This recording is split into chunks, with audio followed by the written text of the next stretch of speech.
present to you Dr. Martin Luther King, Jr.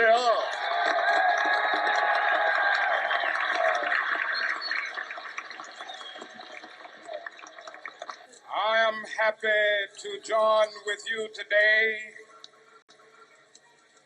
in what will go down in history as the greatest demonstration for freedom in the history of our nation. 50 years ago, a great American, in whose symbolic shadow we stand today, signed the Emancipation Proclamation. This momentous decree came as a great beacon light of hope to millions of Negro slaves who had been seared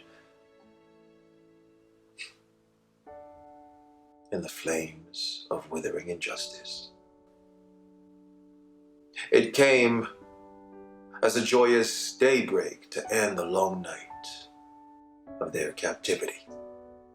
But 100 years later, the Negro still is not free. 100 years later, the life of the Negro is sadly crippled by the manacles of segregation and the chains of discrimination. 100 years later, the Negro is still languished in the corners of American society, and he finds himself in exile in his own land. And so, we've come here today to dramatize a shameful condition. In a sense, we've come here to our nation's capital to cash a check. When the architects of our republic wrote the magnificent words of the Constitution and the Declaration of Independence, they were signing a promissory note to which every American would fall heir. The note promised that every man, yes, Black men as well as white men, were to be guaranteed the unalienable rights of life, liberty, and the pursuit of happiness. It's obvious today that America has defaulted on this promissory note, insofar as the citizens of color are concerned.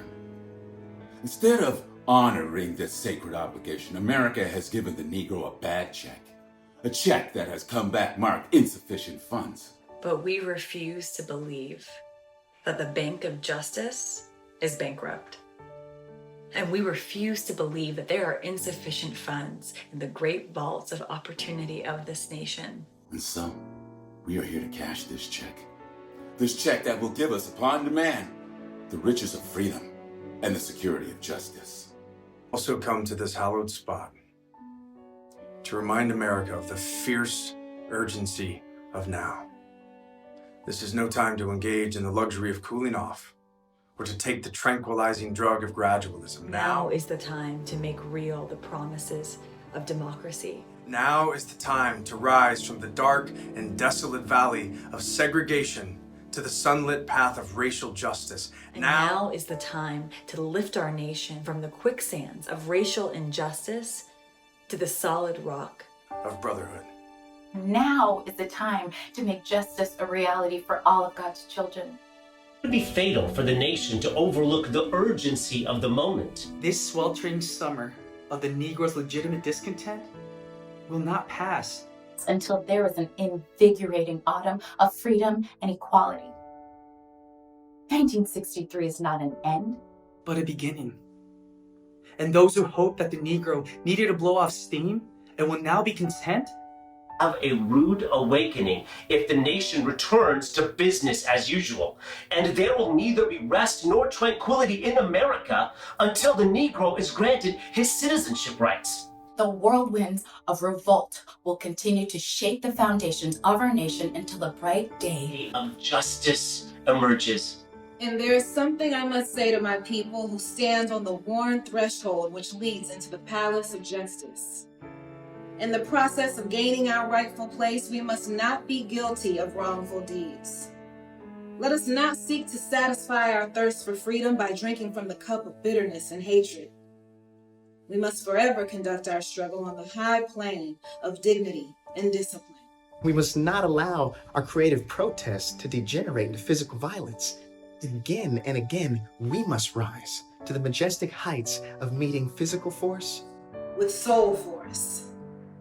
The marvelous new militancy which has engulfed the Negro community must not lead us to distrust all white people. For many of our white brothers and sisters, evidenced by their presence here today, have come to realize that their destiny is tied to our destiny.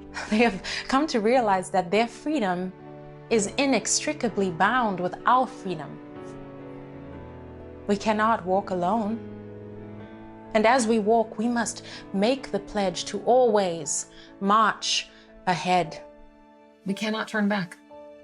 There are those who are asking the devotees of civil rights, when will you be satisfied?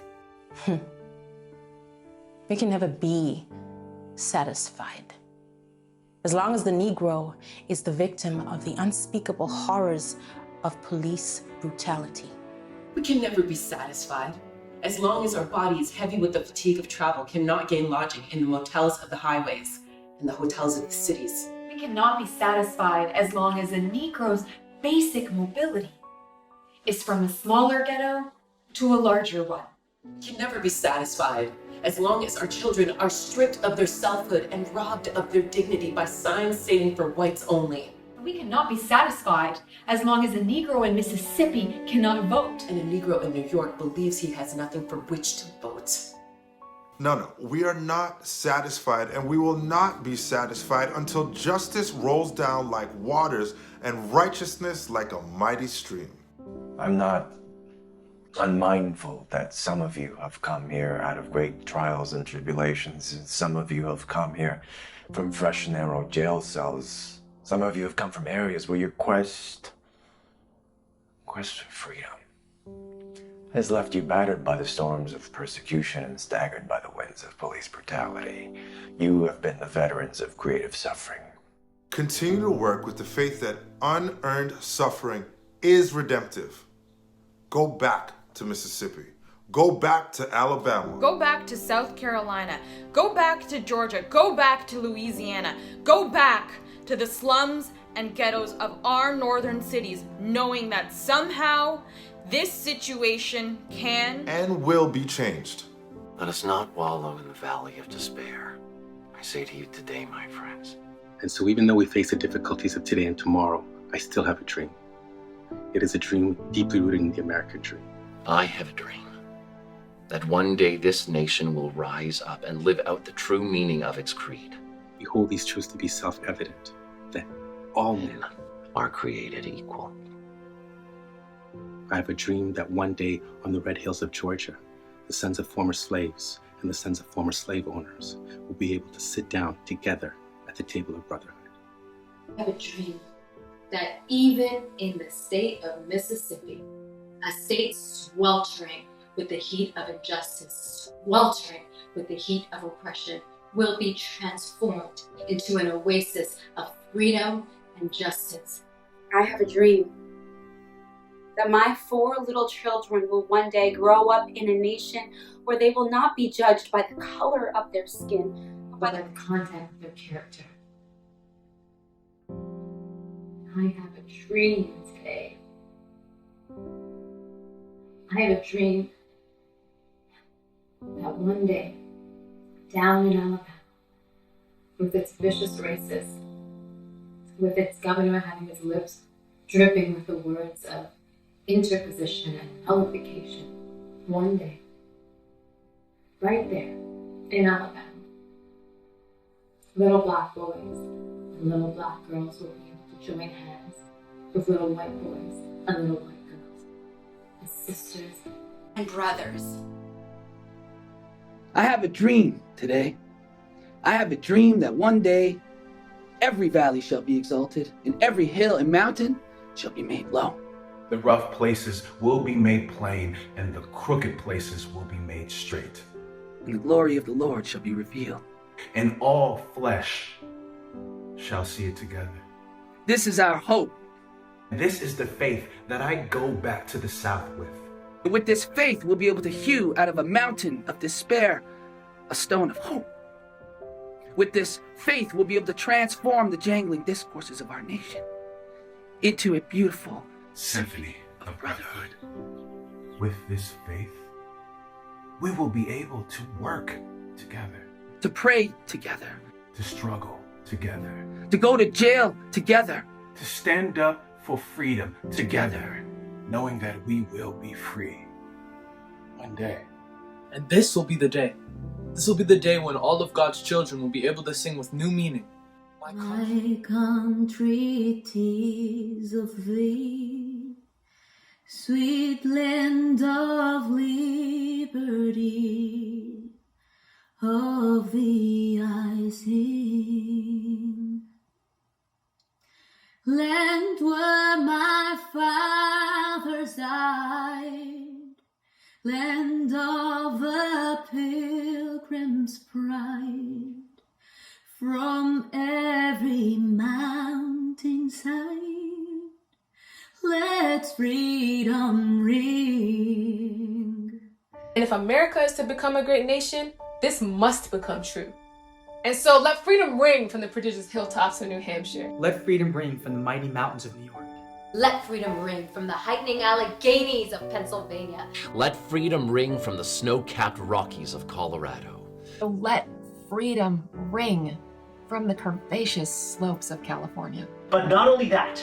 Let freedom ring from Stone Mountain of Georgia. And let freedom ring from Lookout Mountain of Tennessee. Let freedom ring from every hill and every molehill of Mississippi. From every mountainside. Let freedom ring. And when this happens, and when we allow freedom ring, and we let it ring from every village and every hamlet, from every state to every city, we will be able to speed up that day when all of God's children, black men and white men, Jews and Gentiles, Protestants and Catholics will be able to join hands and sing in the words of the old Negro spiritual. Free at last. Free at last. Thank God Almighty, we are free at last. My country, 'tis of thee, sweet land of liberty, of thee I sing. Land where my fathers died, land of a pilgrim's pride, from every mountainside, let freedom ring.